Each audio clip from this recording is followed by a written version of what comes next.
Shalom buat kita sekalian, Bapak Ibu, Saudara-saudari yang ada di rumah. Puji nama Tuhan, kita bertemu lagi di acara di hari yang sukacita ini, dalam ibadah minggu ini yang luar biasa. Kita lagi boleh berada dalam kasih Tuhan. Di saat yang berbahagia ini, kembali kita bersama-sama. Mari kita mempersiapkan hati dan pikiran kita untuk menerima kebenaran firman Tuhan. Dan pujian ini akan membawa kita lebih dalam lagi dalam hadirat Tuhan, untuk masuk dalam firman Tuhan. Firman-Mu pelita bagi kakiku dan terang bagi jalan.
Shalom, salam sejahtera dalam kasih Tuhan kita Yesus Kristus.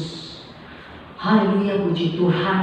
Kalau hari ini kita masih diberikan waktu dan kesempatan untuk beribadah bersama, walaupun setiap Bapak Ibu Saudara ada dalam rumah, tapi kita tetap mengagungkan Tuhan, beribadah kepada Tuhan.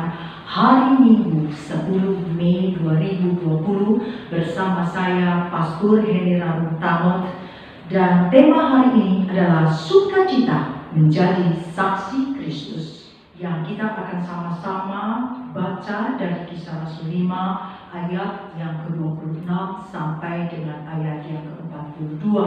Namun saya akan membacakan beberapa ayat saja yang sehubungan dengan tema kita pada hari ini. Sebelumnya, marilah kita merendahkan diri kita, mempersiapkan jiwa kita di dalam ketenangan hadirat Tuhan, di dalam doa. Bapa yang Maha Rahim, kami mengucap syukur buat waktu dan kesempatan yang Tuhan berikan. Tuhan Yesus, Engkau yang melayani setiap umat-Mu yang ada di rumah, maupun rekan-rekan abdi-abdi-Mu yang ada di rumah Tuhan. Biarlah pada hari ini menjadi hari yang spesial buat setiap pribadi kami. Engkau menyapa kami, menyentuh kami, dan Roh Kudus, buatlah kami mengerti akan setiap kebenaran firman-Mu, sehingga jiwa kami, batin kami, pikiran kami siap dituntun oleh setiap kebenaran-Mu.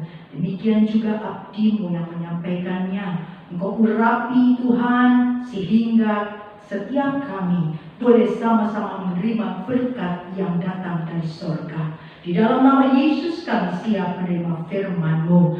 Setiap kita yang siap katakan amin. Puji nama Tuhan.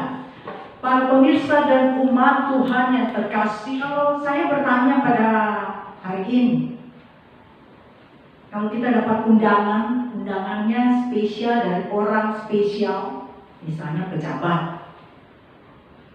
Kalau di Manado ini gubernur ya, atau wali kota deh. Waktu kita terima undangan, apa sih rasanya? Senang. Senang. Terus apa lagi? Apa lagi yang kita rasakan? Sukacita, bahagia, kemudian? Makan. Hah? Makan. Oh, dapat makan. Rasa dihargai. Rasa dihargai, coba ya. Jadi waktu kita mendapat undangan dari seseorang yang punya jabatan yang sangat terpengaruh di daerah kita atau orang-orang yang terhormat, kita kadang kaget. Wow, saya mendapat undangan spesial, terhormat, ya. Nah, kita sadari atau tidak, persekutuan dengan Tuhan atau beribadah dengan Tuhan itu merupakan undangan dari Tuhan. Itu undangan yang luar biasa, istimewa, lebih daripada spesial. Karena Tuhan Yesus Kristus adalah Sang Pencipta kita yang memberikan nafas kehidupan bagi setiap saudara dan saya, yang menciptakan langit dan bumi dan gemuruh ombak, Dia yang buat gunung-gunung dan seluruh langit bumi tunduk kepadanya. Ini merupakan keistimewaan yang kita dapat hari ini. Oleh karenanya umat pilihan itu umat yang luar biasa. Apakah kita hari-hari ini menyadari bahwa undangan itu membuat kita sukacita atau malah kita rasa tertekan? Mungkin di rumah anak-anak atau keluarga saling memaksa, ayo ibadah dulu walaupun lewat online. Tapi hari ini saya mau ingatkan, jangan lewati undangan dari Tuhan untuk bersekutu dan beribadah, karena Dia yang memberikan nafas kehidupan bagi saudara dan saya. Nah, kekasih-kekasih Tuhan, waktu Tuhan mengundang kita, kalau kita dapat undangan itu, bagaimana persiapan kita? Penampilan, ya kan? Oh, nomor satu. Aduh, saya mau pakai baju apa? Buka lemari, ya kan? Yang terindah. Kalau lihat lagi, waduh yang mahal. Kalau kita lihat, aduh ini udah usang. Orang lain sudah pada lihat waktu saya pesta kesini. Kemudian apa? Coba mau berkorban. Betul nggak? Beli baju baru atau jahit baju yang baru. Kita berani berkorban loh. Untuk pesta seorang yang kita anggap terhormat, supaya waktu kita datang, tuan tamu tidak merasa malu atas kedatangan kita. Betul nggak? Terus apa lagi? Kita cari salon, kita mau dandan, ya toh? Ini apalagi yang wanita-wanita. Ya, cari salon yang baik sehingga kita tampil beda, tampil yang cantik. Tetapi waktu kita hadir dalam undangan itu, apakah senantiasa kita dapat sukacita? Belum tentu. Karena apa? Karena waktu kita jumpa dengan orang-orang di sana, mungkin ada orang-orang yang lebih hebat dari kita, bajunya lebih glamor dari kita. Terus kita bilang, ya tuh orang kok hebat banget, cantik banget. Aduh, kita jadi minder, kita jadi malu. Padahal sudah berkorban. Sehingga kita disadarkan bahwa korban yang ada di dunia ini bukan kurban, tapi korban untuk kepentingan diri kita, untuk mendapatkan nilai harga diri kita. Tetapi perbedaan undangan dari Tuhan, lihat, waktu Yesus mengundang kita bersekutu dan beribadah, justru kita mendapatkan sukacita luar biasa. Kenapa? Memang Tuhan tidak melihat penampilan kita, tetapi dalam kitab suci sendiri Tuhan menulis bagaimana pantas dan layaknya orang-orang beribadah dengan pakaian yang tidak mempermalukan Tuhan, tetapi yang Tuhan bidik, yang Tuhan lihat lebih penting dari semuanya. Waktu kita bersekutu dengan Tuhan dan beribadah, justru Dia sedang mendandani batinia saudara dan saya. Dia sedang memperelok, mempercantik saudara dan saya di batinia kita, di dalam kerohanian kita. Dan waktu kita bersekutu dengan Dia, justru Dia tambahkan kekuatan yang baru. Dia tambahkan sukacita, damai sejahtera di dalam kita. Dan Dia tambahkan kepuasan di dalam batin kita. Sehingga akhirnya kita bisa mengalami yang luar biasa dari Tuhan. Dan waktu kita mendapat undangan bersekutu, Tuhan memang butuh tempat. Demikian juga kita perlu undangan. Tempat untuk bersekutu dan beribadah disebut dengan gereja. Kalau begitu, saudara di rumah, ini kan bukan gedung gereja. Dan Tuhan pilih bukan gedung yang mewah, bukan gedung yang terdiri dari tembok 4 di sisinya, bukan dari tembok yang terbuat dari lapisan emas atau lantai yang bergemilang dari marmer yang mengkilat, bukan. Tapi Dia butuh saudara sebagai gereja Tuhan, baiknya Tuhan. Oleh karena itu, gereja Tuhan yang siap didandani melalui ibadah, yang siap diperelok oleh Tuhan di dalam batinnya kita, maka di sanalah kita harus memberikan diri, memberikan peluang kepada Tuhan di waktu kita bersekutu dan beribadah melalui tubuh kita, untuk kita bisa persembahkan sebagai tubuh kita persembahan yang hidup, yang kudus dan berkenan di hati Tuhan. Dan kita memberikan diri kita dengan kerendahan hati, membukanya bagi Tuhan, sehingga pikiran kita dapat dibaharui di dalam budi pekerti yang terdapat di dalam Yesus Kristus, sehingga peluang itu membuat kita berjumpa dengan Tuhan. Dan melalui perjumpaan dengan Tuhan inilah maka kita dapat mengenal siapa Tuhan yang kita sembah hari ini, yang bernama Yesus Kristus. Dan melalui semua ini, para rasul mengalami, dan pada awalnya Petrus dan 11 para rasul, waktu dia mengikuti Yesus, dia nggak tahu. Dia tahunya mengikuti Yesus, gurunya hebat, gurunya bisa bikin mujizat, gurunya bisa membangkitkan orang mati, bisa menyembuhkan orang sakit. Ya, jadi Petrus dan semua teman-temannya, dia pikir, oh saya juga pasti punya hidup yang lebih enak. Di masa depan saya pasti lebih bagus. Saya tidak jadi nelayan lagi. Mungkin saya jadi asisten guru saya. Saya punya jabatan-jabatan tertentu dan penghasilan saya lebih baik daripada hari ini. Ternyata panggilan itu salah. Sehingga waktu Petrus menyangkal Yesus, dan ketika dia mengalami perjumpaan dengan Tuhan, waktu Yesus mati di atas kayu salib, dan dia menyaksikan dengan matanya sendiri bahwa dia bukan manusia biasa, bukan guru sekedar yang hebat dan dapat melakukan mujizat yang dahsyat, tetapi dia adalah Tuhan dan Kristus itu. Oleh karenanya, hari ini kita mau membuka Kisah Para Rasul 5.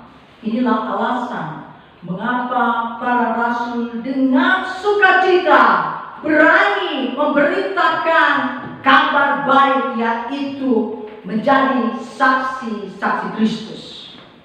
Kisah Para Rasul 5, kita akan baca ayatnya yang ke-28 sampai dengan ayatnya yang ke-32. Demikian firman Tuhan.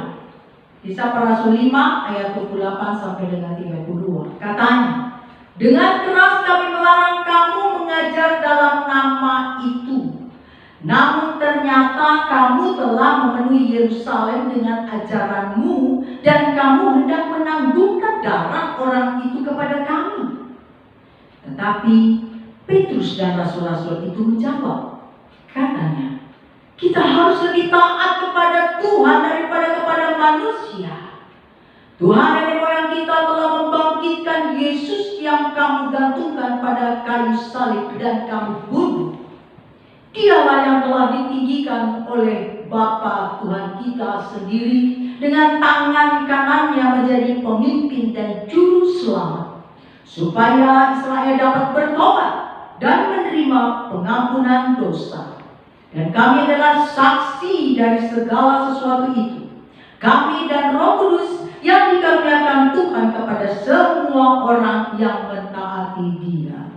Puji nama Tuhan.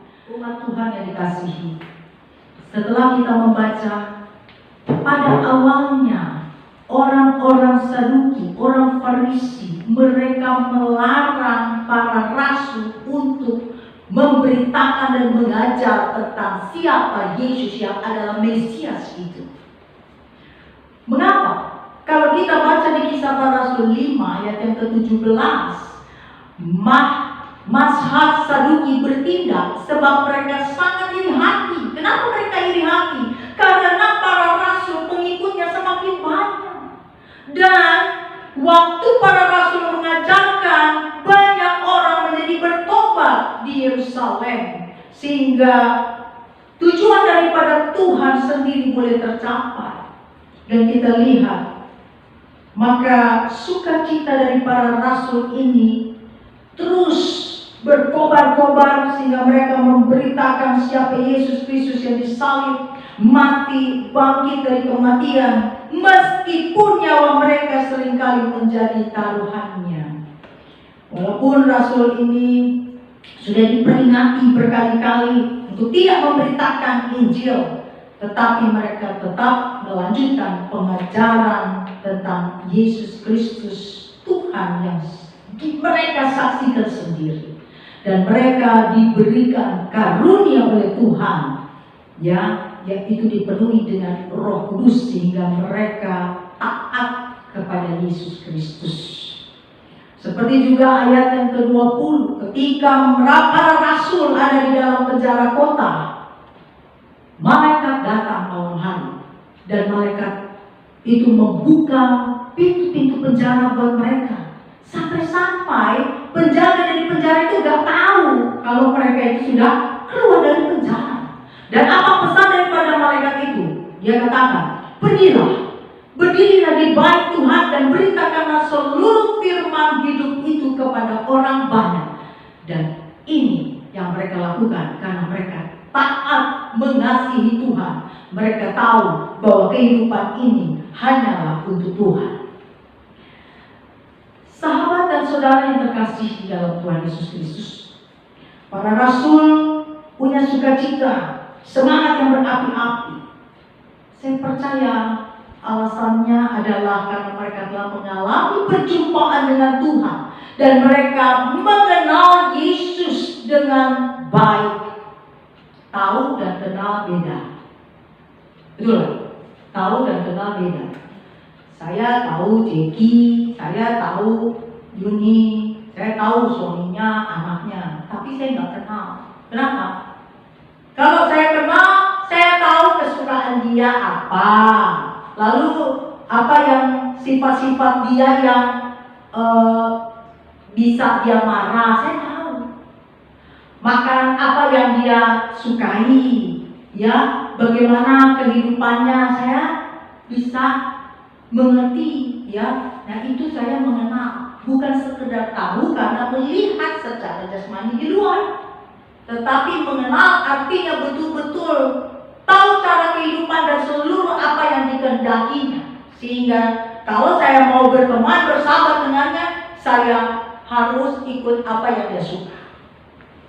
Nah, karena mengenal siapa Yesus, maka Petrus dan para rasul gak bisa dia dibendung, gak bisa dia diam, tidak menyaksikan Tuhan yang adalah Mesias itu. Sehingga ada beberapa yang saya pelajari alasan bagaimana mereka bisa bersukacita tetap berani, ya, karena dia mengenal Yesus. Yang pertama, karena para rasul mereka memiliki iman untuk sanggup mempercayakan seluruh kehidupannya, seluruh pelayanannya, seluruh apa yang dikerjakannya kepada Yesus adalah satu-satunya Mesias dan Juru Selamat. Seperti tadi kita sudah baca di dalam firman Tuhan bahwa Yesus adalah Juru Selamat. Dan dia juga menginginkan, mereka menginginkan bahwa semua umat bisa bertobat. Semua umat Israel bertobat dan datang menerima Yesus sebagai juru selamat. Dan hari ini saya mau tanya, bagaimana dengan iman saudara? Apakah kita mempercayakan seluruh hidup kita sampai kita bisa menjatuhkan seluruhnya ke dalam tangan Tuhan yang perkasa? Atau kita takut dan kita berjalan sendiri? Kalau kita mengalami perjumpaan dengan Tuhan, mengenal Tuhan, pasti kita tidak meragukan siapa juru selamat itu. Dia pasti tidak pernah meninggalkan kita. Dia tidak pernah membiarkan kita. Bahkan dia senantiasa bersama-sama dengan kita. Yang kedua, para rasul mengenal Yesus, maka mereka memiliki ketetapan hati dan keteguhan hati untuk mentaati kepada dan hanya dari Yesus saja perintah yang dia lakukan sesuai dengan kehendaknya. Karena dia percaya siapa yang dia sembah, siapa yang dia tinggikan, siapa yang dia agungkan, itulah jalan kehidupan satu-satunya. Maka ketaatan itu mutlak bagi setiap orang percaya. Ini luar biasa. Oleh karena itu waktu malaikat memerintahkan dia untuk memberitakan Injil kebenaran ya kepada orang banyak, mereka berani, tidak gentar sedikit pun. Kita ingat ya, Sadrak, Mesak dan Abednego juga karena ketaatannya ketika mereka disuruh menyembah pada raja, mereka lebih memilih masuk di dalam dapur api dibandingkan mereka harus tunduk dan menyembah raja. Dan apa yang terjadi? Waktu seseorang cinta pada Tuhan, taat kepada Tuhan, maka Tuhan melakukan segala sesuatu yang kita tidak bisa kerjakan, yang manusia itu tidak mampu, tapi Tuhan mampu. Hari-hari ini kita juga diuji ketaatan kita dengan adanya virus corona yang bernama COVID-19. Pemerintah dari pusat sudah diberikan hikmat bagaimana caranya untuk memutus mata rantai dari COVID-19 ini. Sehingga ada PSBB, ada lockdown ya. Tidak boleh terbang, tapi mulai kemarin sudah ada beberapa ya pesawat yang boleh terbang dengan orang-orang tertentu dan ada persyaratan-persyaratannya. Nah, semua ini tentu dari Tuhan. Dan kita diajar untuk taat, untuk setia. Disitulah kita mau tunjukkan bahwa kita ini pengikut Yesus atau bukan, atau memberontak. Ya, tetapi saya percaya hari ini umat Tuhan yang berbahagia di rumah, pasti mereka taat kepada Tuhan melalui pemerintah yang diberikan otoritas dan hikmat yang datang dari Tuhan itu sendiri. Iman, yang kedua, taat. Yang ketiga, para rasul berani dan sukacita menjadi saksi Kristus, karena Petrus dan para rasul menjadikan Yesus itu adalah pusat sukacitanya. Bukan lagi jabatannya, bukan lagi pengharapan akan perbaikan dari krisis ekonomi di dalam keluarganya, bukan lagi pengharapan akan kedudukan-kedudukan tertentu yang mereka harapkan, tetapi pusat sukacitanya pindah 180 derajat. Sekarang pusat sukacitanya adalah Yesus Kristus itu sendiri. Sehingga kalau orang dipuaskan, dia tahu dan mengenal dan pusat sukacitanya hanya kepada orang itu, apa saja yang diminta oleh Tuhan pasti diberi. Ini yang dulu pernah menikmati jatuh cinta pertama, ya kan? Kalau lagi cinta nih, minta apa aja, aduh rasanya kalau nggak bisa kasih, gimana? Hah?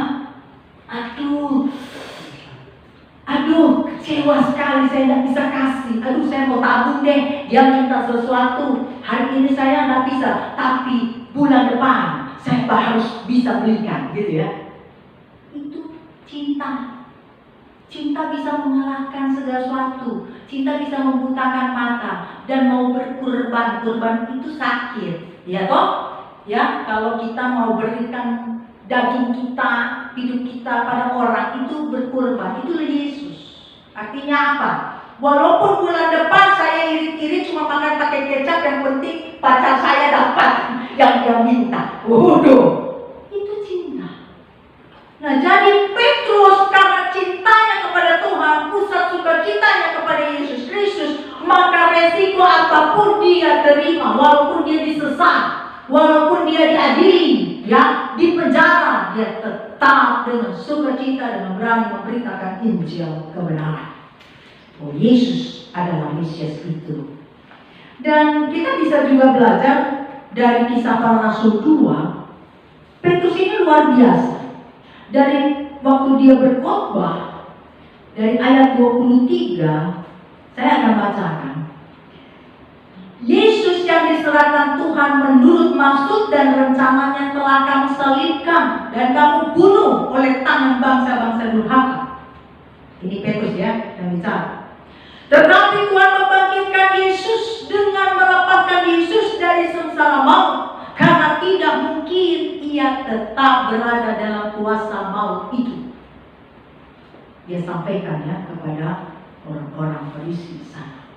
Sebab dia ajarkan juga, dia ingatkan bahwa Daud juga mengalami cinta Tuhan. Dia katakan, sebab Daud berkata tentang Yesus, aku senantiasa memandang kepada Tuhan. Jadi hari ini saya mengundang Bapak Ibu Saudara, pandanglah Yesus, jangan pandang seluruh beban kita. Jangan fokus kepada kesusahan kita. Jangan fokus kepada sakit penyakit kita. Karena yang berdiri di sebelah kananku, aku tidak goyah. Dan katakan begini, ini luar biasa. Karena kita fokus sukacita kita pada Yesus, ini adalah berkat dari Tuhan. Sebab itu hatiku bersukacita dan jiwaku bersorak-sorak, bahkan tubuhku akan diam dengan tenteram. Haleluya. Jadi kalau tubuhnya mau sembuh, biarlah kita percayakan kepada Tuhan, fokus sukacita kita pada Yesus, sehingga hati kita bersukacita, jiwa kita bersorak-sorak, dan tubuh kita akan diam dengan tenteram. Ketenangan sukacita itulah yang menyembuhkan sakit. Amin. Amsal katakan apa? Hati yang gembira adalah obat yang sangat manjur. Sangat manjur, bukan sekedar manjur, sangat manjur. Ya. Sebab engkau tidak menyerahkan aku kepada dunia orang mati, dan tidak membiarkan orang kudusmu melihat kebinasaan. Ini luar biasa, ini janji Tuhan. Ya, kita tidak dibiarkan oleh Tuhan, ya, dan tidak ada di dalam kebinasaan. Ya, engkau memberitahukan kepadaku jalan kehidupan. Engkau akan melimpahi aku dengan sukacita di hadapanmu. Luar biasa. Tuhan akan memberitahu jalan-jalannya. Dan dia juga akan memberi sukacita di dalam kita oleh karena kasih dan cintanya kepada saudara dan saya. Bapak Ibu, apa yang menjadi pusat sukacita saudara hari ini? Rekan-rekan, sukacitamu hari ini apa? Gaji yang besar dulu, lagi susah begini, aduh, banyak sekali kebutuhan, betul? Tapi lagi dalam keadaan sulit, maka sukacita kita larikan ke Tuhan. Nanti Tuhan yang akan beri jalan kehidupan kita.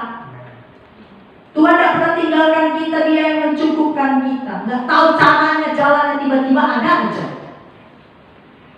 Saya sering kali mengalami itu. Lagi tengah-tengah himpitan, Tuhan mau bayar nih bagaimana? Ada saja tiba-tiba orang, Bu, saya tadi kirim ini, buat apa? Tahu ada kerinduan, mau kasih berkat. Bu, saya mau pesan itu dong. Ada aja jalan Tuhan. Jadi semakin kita cinta sama Tuhan, bukan karena berkat itu tiba-tiba, bukan, tetapi Tetapi kita makin yakin bahwa Tuhan bersama kita, ada dalam kita dan hidup di dalam kita. Maka fokuslah sukacita kita hanya pada Yesus. Maka melalui pengenalannya, Petrus mampu melatih imannya fokus kepada Tuhan, bukan pada tantangannya. Saya nggak tahu hari ini Bapak Ibu Saudara rekan-rekan saya hari ini apa tantangan kita hari ini. Tapi alihkan fokus kita pada Tuhan Yesus. Mari saya mengundang setiap saudara melatih iman. Iman perlu dilatih, kalau tidak dilatih tak bisa saudara. Jangan harap begini, oh Tuhan nanti kan Tuhan yang memulihkan iman saya supaya saya bangkit dan bisa percaya. Enggak. Tanpa kita melatih merendahkan hati, merendahkan diri, datang pada Tuhan dan memohon untuk betul-betul hati kita dipulihkan, maka itu tidak bisa terjadi. Oleh karenanya hidup ini bukan seenaknya berjalan begitu saja. Harus kita mau datang undangan Tuhan itu, menghampiri Dia dan bersekutu dengannya, beribadah, menyerahkan tubuh kita menjadi persembahan hidup kudus dan berkenan di hati Tuhan, sehingga kita memang dipisahkan dari dunia ini dan dapat mengerti mana yang baik, yang berkenan dan sempurna menurut Tuhan.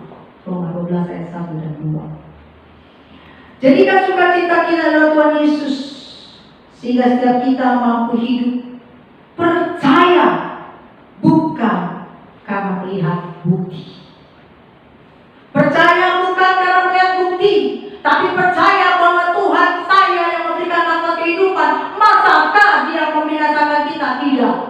Dia sudah mempersiapkan kehidupan kekal buat saudara dan saya. Dia mempersiapkan mahkota kemuliaannya buat saudara dan saya. Percayalah bahwa segala yang terjadi, Tuhan sedang merajut iman kita. Percayalah bahwa Tuhan sedang membawa saudara pada rencana Tuhan yang besar dan ajaib. Saya teringat pada seseorang yang bernama Naomi. Beberapa hari lalu saya kirim cerita Naomi ini, dan saya memang senang sekali ketika saya membaca Naomi ini dari Rut 1. Nama Naomi itu berarti kegembiraan saya. Namun ketika hal-hal buruk menimpa Naomi ingin menggantikan namanya untuk menyesuaikan nama itu dengan keadaan yang dia alami. Setelah suami dan 2 putranya meninggalkan dia dari dunia ini, Naomi menyimpulkan bahwa tangan Tuhan teracung terhadap dia. Saudara bisa membukanya dari 1 ayat 13. Ketika orang-orang menyapa dia, memanggil namanya Naomi, dia berkata, jangan sebutkan aku Naomi. Dia nggak mau, saudara. Karena nama itu kegembiraan saya, ternyata saya nggak gembira. Ternyata dia susah. Dan Tuhan sudah mengacungkan tangannya kepadanya. Itu cara berpikir Naomi. Dan dia katakan, sebutkanlah aku marah. Dia pengen dipanggil marah. Sebab yang Maha Kuasa telah melakukan banyak yang pahit kepadaku. Ini Rut 1 ayat 20. Saudara, waktu kita mengalami kesusahan, banyak penderitaan, kita juga berpikir yang sama. Naomi tidak menilai keadaannya berdasarkan identitas sebagai pengikut Tuhan yang sejati, yang telah menyatakan kasih yang tidak ujung padam kepada bangsanya. Ia justru melakukan hal yang cenderung dilakukan oleh sebagian besar dari kita. Waktu anak saya dimuliakan oleh Tuhan, dipanggil pulang, aduh, saya hari itu gak bisa terima.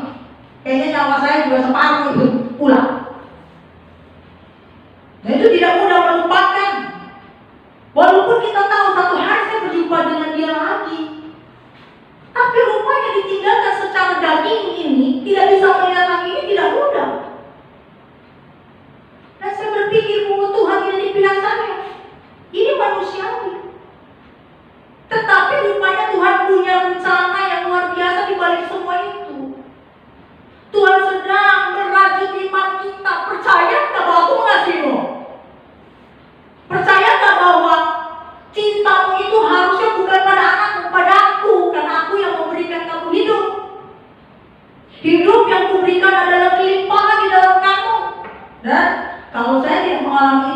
Mungkin hari ini saya nggak ada di belakang mimbar ini. Saya dalam keadaan nyaman, tenang, semua pun.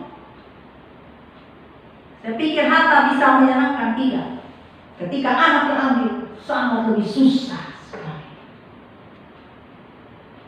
1 tahun baru bisa pulih. Memang harus berjalannya waktu, kita dirajut oleh Tuhan. Ya, di sana baru mengerti. Dan Tuhan katakan, banyak anak muda yang harus engkau beritakan. Anakmu sudah di dalam pangkuanku, dia menerima kebahagiaan dan dia tidak pernah sakit lagi. Tapi di bumi masih banyak anak-anak yang tidak mengenal aku, hanya tahu aku. Tapi sukacitanya yaitu hobinya. Sukacitanya apa? Kehebatannya. Lalu piala-pialanya. Lalu semua yang dia mau. Motornya, mobilnya, padahal semua bisa mencelakakan dia. Tuhan bilang, sekarang tugasmu. Maka disitulah saya terbeban. Karena anak saya sudah menerima yang baik dari Tuhan, maka semua anak-anak itu harus sudah terima yang berkat dan yang menyelamatkan jiwanya. Naomi justru mendapat harta Tuhan yang belum pernah dia temukan. Apa saudara? Dia diberikan menantu perempuan yang setia. Rut waktu disuruh pergi, gak mau. Dia tetap ikut Naomi. Dan Naomi diberikan seorang cucu yang akan menurunkan juru selamat yang bernama Yesus Kristus. Ajaib. Rencana Tuhan luar biasa. Dari kisah hidup Naomi kita dapat belajar melihat bahwa kadang hal yang terburuk yang menimpa kita itu dapat membuka pintu bagi Tuhan untuk memberikan hal yang terbaik dalam hidup saudara dan saya sesuai rencana Dia. Rencana kita seringkali beda banget sama Tuhan. Jadi masalah boleh hadir supaya kita kembali pada rencananya. Mungkin kalau saya nggak mengerti ini, hari ini saya tidak melayani. Hari ini saya nggak memberitakan firman. Saya masih jadi wanita karir ya. Tapi rencana Tuhan indah, sehingga kita dapat mengerti, oh Tuhan sedang membawa kita pada jalan-jalannya. Yang keempat, Petrus dan para rasul karena mengenal Yesus, menerima undangan yang istimewa dari Tuhan. Setiap hari dia melihat karunia Tuhan, kemuliaan Tuhan didandani, sehingga batinnya dan rohaninya semakin bertambah, semakin dewasa. Dan akibatnya mereka semakin bergantung dan mengandalkan Tuhan. Bergantung dan mengandalkan Tuhan ini sedikit beda dengan iman. Kalau iman itu apapun yang terjadi, saya tidak takut. Karena saya tahu Tuhan bersama saya. Jalan menggandeng saya. Tapi waktu mengandalkan dan bergantung pada Tuhan, ketika saya melakukan segala sesuatu, saya bertanya dulu sama Tuhan. Itu bergantung dan mengandalkan Tuhan. Jadi kalau kita punya iman bukan berarti oh saya jalan aja kan Tuhan juga ada. Tuhan kan membela saya. Enggak. Kita nggak bisa liar jalan sendiri. Tetap tanya Tuhan. Minta konfirmasi dari Tuhan. Apakah waktu saya mau jalan, saya mau berdagang, saya mau pergi ke kota ini, apakah betul Tuhan dari Tuhan? Dan sampai di Manado ini, aduh berdoa. Walaupun bukan jalan mulus, enggak. Itu Tuhan kan kita pikir jalannya mulus. Tuhan bilang ya pergi ke Manado melayani. Enggak, banyak tantangan. Justru di situ Tuhan sedang merajut kita sampai kinclong. Kalau emas tuh ditampi sampai jadi murni. Itu kan kalau dimurni emas itu pakai api, bisa pakai air. dibakar. Ya. Yang kelima, para rasul menerima pengharapan yang tidak masuk akal. Ya. Menerima mujizat di mana Tuhan memberi pertolongan atas rasul-rasul lewat Gamaliel yang menyentuh hatinya untuk menyuruh melepaskan rasul. Ini luar biasa. Tiba-tiba Gamaliel datang ya, dari ayat yang 34 dari Kisah Para Rasul 5. Tetapi seorang Farisi dalam mahkamah agama itu yang bernama Gamaliel, seorang ahli Taurat yang sangat dihormati seluruh orang banyak, bangkit dan meminta supaya orang-orang itu disuruh keluar sebentar. Dibisikin, jangan ditangkap. Nanti dia bisa lepas sendiri. Ini bahaya kalau dari Tuhan. Akhirnya mereka menerima nasihat dari Gamaliel. Karena Gamaliel ini guru yang paling disegani. Dan Paulus belajar dari Gamaliel ini. Luar biasa Gamaliel. Dan Tuhan bisa membuat seorang Gamaliel, seorang guru, ya, orang Farisi ini, dia menyentuh hatinya sampai dia dipakai Tuhan dan rasul-rasul dilepaskan. Tidak lagi dihakimi, tidak lagi masuk di dalam penjara. Ini mujizat. Jadi kalau kita fokus cinta kita, sukacita kita pada Tuhan, dan kita tahu bahwa kita bisa mengandalkan Tuhan, maka Tuhan sanggup melakukan mujizat di luar apa yang kita pikirkan, di luar apa yang pernah kita rencanakan. Tuhan buat jauh lebih baik, jauh lebih banyak dari apa yang kita minta. Amin. Yang keenam, para rasul dengan sukacita dimampukan menghadapi situasi yang tidak berpengharapan. Segala sesuatu tidak ada yang kebetulan atau keberuntungan, tapi segala sesuatu ada di bawah kontrol tangannya Tuhan. Sehingga mereka tetap teguh dan tidak pernah menyerah dengan keadaan, tetapi tetap setia memberitakan Injil tentang Yesus yang adalah Mesias. Di hari ini kita juga rasanya nggak ada pengharapan. Ya, semua sudah berjalan, sudah menjadi pandemi sampai ke seluruh dunia. Kayaknya nggak ada harapan. Sampai ribut ya, negara ini dengan negara ini menyangka bahwa corona ini dibuat oleh orang. Lalu WHO bilang, oh enggak bisa ini dibuat orang. Apapun yang terjadi Tuhan izinkan, dan rupanya tidak seorang pun bisa memberhentikannya, dan tidak seorang pun bisa memperbaikinya kalau Tuhan tidak turut campur tangan. Amin. Kita lihat bahwa tangan Tuhan yang mengkontrol segala sesuatu, termasuk hidup saya, hidup saudara hari ini. Maka di tengah-tengah tanpa adanya pengharapan, di sana Tuhan bekerja, sehingga disitulah kita tetap mengandalkan kasih, iman, dan pengharapan kita kepada Yesus Kristus saja. Saudara yang terkasih, yang terakhir saya mau membukakan ada satu buah pujian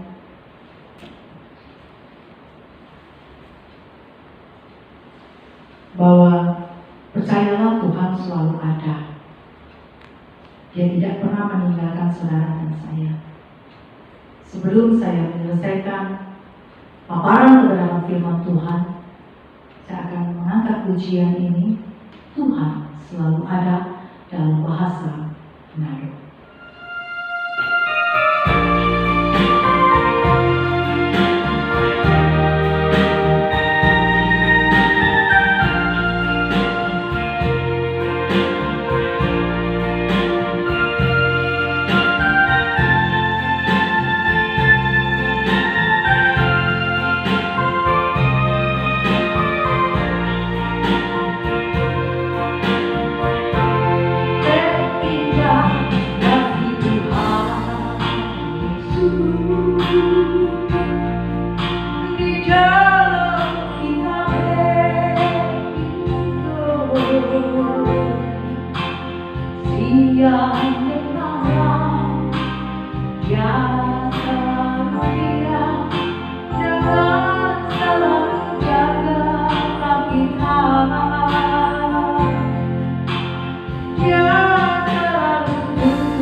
Waktu kita susah, waktu kita senang, Dia selalu ada. Terima kasih Tuhan Yesus, Tuhan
kita harus yakin dan percaya Tuhan selalu ada. Oleh karenanya, di dalam setiap orang percaya, saudara dan saya yang dipilih harus punya sukacita untuk menjadi saksi Kristus. Di dalam Yohanes 10 ayat yang ke-9 katakan, Akulah pintu, barang siapa masuk melalui aku, ia akan selamat. Bapak Ibu Saudara, kalau pernah ke Yerusalem, di tanah suci ini, gembala membawa domba-dombanya di satu benteng. Dan waktu gembala itu berdiri, melihat bahwa benteng itu gak ada pintu. Lalu saya bertanya kepada guide saya, boleh saya tanya, gembala itu membawa domba itu masuk mana pintunya? Karena cuma ada lubang besar sebesar tubuh manusia. Lalu guide-nya memanggil sang gembala dengan bahasa mereka, dan si guide menerjemahkan ke saya. Dia katakan bahwa pintu masuknya itu adalah saya. Jadi gembala itu adalah pintu masuk dari domba-dombanya, saudara. Ini luar biasa. Saya kaget dan akhirnya baru juga berpikir, seperti Yesus katakan, Akulah pintu. Maka hanya melalui Yesus kita akan selamat. Bagaimana caranya? Si gembala bercerita bahwa kalau dia berdiri di lubang itu dan semua domba-dombanya melewati di bawah tangan dia, dan domba-domba itu masuk. Setelah domba-domba semua masuk dengan aman, maka dia menutup lubang itu dengan tubuhnya, di mana dia berbaring dengan melintang dari lubang di benteng itu, sehingga pencuri tidak bisa masuk atau domba tidak bisa keluar. Karena kalau domba keluar harus melewati tubuh dari gembala. Mungkin waktu Yesus berkata akan sabda ini, bahwa Akulah pintu dan satu-satunya jalan untuk memperoleh selamat hanya Dia, orang berpikir pintu yang digantung di Excel. Orang tidak berpikir bahwa dialah jalan bisa masuk dan tidak seorang pun bisa mencuri jiwa kita ketika kita memang ada di dalam kasih karunia Tuhan, hidup dengan taat, beriman, bergantung kepadanya, bersuka cita oleh karenanya, dan kita senantiasa menerima undangan-undangan Tuhan itu. Dialah pintu keselamatan kita. Oleh karenanya, kita seperti domba yang memerlukan gembala itu. Kalau hari ini Bapak Ibu Saudara telah mendengarkan bahwa Yesus satu-satunya pintu jalan keselamatan. Dikatakan dia juga adalah jalan kebenaran dan hidup. Tidak seorang pun yang dapat datang kepada Bapa tanpa melalui Yesus. Maka harusnya kita yang telah berjumpa dan mengenal Yesus punya sukacita yang luar biasa untuk menyampaikan bahwa Yesus adalah Mesias Juru Selamat satu-satunya bagi setiap jiwa. Siapapun itu, jangan takut, beritakan, dan engkau menerima mahkota kemuliaan itu. Sikap setia memproklamirkan dan memberitakan Injil melalui saksi Kristus, melalui sikap hidup keseharian kita, bagaimana kita berpikir, bagaimana kita berkata-kata, mengambil keputusan, bagaimana kita bertindak serta bersikap dengan berani menyatakan kebenaran, seharusnya menjadi milik setiap orang percaya, dimanapun saya dan saudara berada, dan apapun situasi dan keadaan kita. Tuhan Yesus memberkati. Mari kita berdoa. Bapa, kami mengucap syukur buat setiap kebenaran firman-Mu. Jikalau rasul-rasul tidak takut untuk memberitakan Yesus sang Mesias Juru Selamat itu, biarlah hari ini sukacita itu mengalir dalam setiap kami Tuhan, abdi-abdi Tuhan, pelayan-pelayan Tuhan, baik yang ada di ruangan ini maupun yang ada di rumah. Sehingga sukacita itu meluap-luap dalam setiap jiwa kami, menguasai hati kami, untuk tidak bisa dibendung dapat menceritakan kebaikan-kebaikan Tuhan. Bagaimana cara Tuhan membawa, bagaimana cara Tuhan memuliakan, dan bagaimana cara Tuhan menuntun setiap kami Tuhan untuk mengerti siapakah Engkau Tuhan yang agung dan mulia itu. Sehingga kami bersukacita dan tidak bisa Tuhan kami tidak bercerita tentang Engkau. Bawalah kami Tuhan, penuhi kami dengan hikmat-Mu sehingga kata-kata-Mu, firman-Mu penuh di dalam mulut kami untuk kami boleh membagikannya bagi setiap orang yang kami jumpai. Sehingga mereka merasakan sukacita yang Engkau penuhi di dalam hati kami. Sehingga mereka menerima damai sejahtera-Mu Tuhan yang kami terima, yang Engkau berikan bagi kami. Sehingga Roh Kudus itu yang membawa setiap manusia yang kami jumpai dapat mengenal Yesus sebagai Tuhan dan Juru Selamat. Terima kasih Tuhan. Pada saat ini kami juga bersatu hati berdoa untuk Sulawesi Utara Tuhan. Kami mengucap syukur karena anugerah dan berkat Tuhan.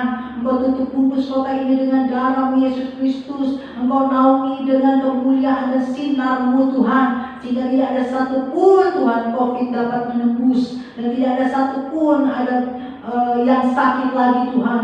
Tetapi cukuplah ya Bapa, sehingga kota ini sungguh-sungguh dimuliakan oleh Tuhan.